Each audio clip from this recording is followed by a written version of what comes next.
السلام علیکم 6 کلاس، کیسے ہیں آپ؟ امید ہے سب خیریت سے ہوں گے۔ آج ہم حصہ نظم میں پڑھیں گے، رحمت ہے وہ سراپا نعت۔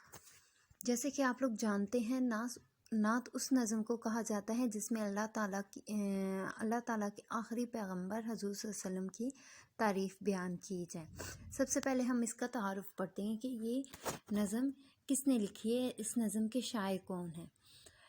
قیوم نظر بچوں کے مشہور شاعر ہیں۔ انہوں نے بچوں کے لیے مختلف موضوعات پر بے شمار نظمیں کیں۔ ان کی بہت سی نظمیں نصابی کتب میں بھی شامل ہیں۔ قیوم نظر بچوں کے فطری موضوعات پر نظمیں کہنے کے ماہر خیال کیے جاتے ہیں۔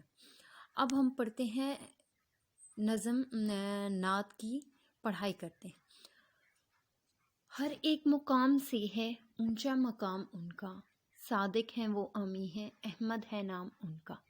اس میں شاید کیا کہنے کی کوشش کر رہا ہے کہ حضور صلی اللہ علیہ وسلم کا مقام سب لوگوں سے اونچا ہے، آپ کا اعلیٰ مقام ہے، تمام لوگوں سے آپ کا مقام اونچا ہے۔ صادق ہیں وہ امی ہے احمد ہے نام ان کا، کہ آپ صلی اللہ علیہ وسلم کو صادق و امی کہہ کر پکارا جاتا تھا، یعنی آپ صلی اللہ علیہ وسلم کا لقب صادق و امی تھا، جبکہ آپ صلی اللہ علیہ وسلم کا نام احمد تھا۔ رحمت ہے وہ سراپا ہے فیض عام ان کا، کہ آپ پورے کے پورے رحمت بن کر آئے ہیں اور آپ سے بہت سے لوگ فیضیاب ہوئے ہیں۔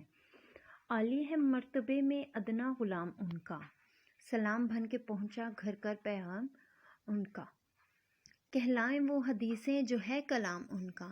اس میں شاعر کیا کہنے کی کوشش کر رہا ہے کہ آپ صلی اللہ علیہ وسلم کا جو ادنا غلام ہے وہ بھی رتبے میں اعلیٰ مقام رکھتا ہے۔ آپ صلی اللہ علیہ وسلم نے گھر گھر جا کر اسلام کو پھیلایا، اسلام کے پیغام پہنچایا، اور آپ صلی اللہ علیہ وسلم کی باتیں جو ہیں وہ ہمارے لیے حدیثیں کہلاتی ہیں۔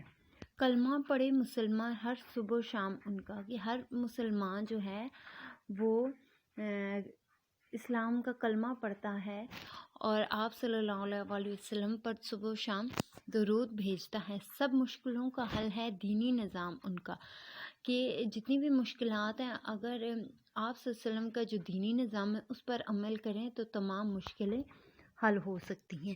امید ہے آپ کو نظم سمجھ آ گئی ہوگی، اور اس میں مرکزی خیال اور خلاصہ اب آپ آسانی سے لکھ سکتے ہیں اور تشریح بھی خود کر سکتے ہیں۔ جہاں بھی آپ کو پرابلم ہو آپ مجھ سے رابطہ کریں۔ شکریہ۔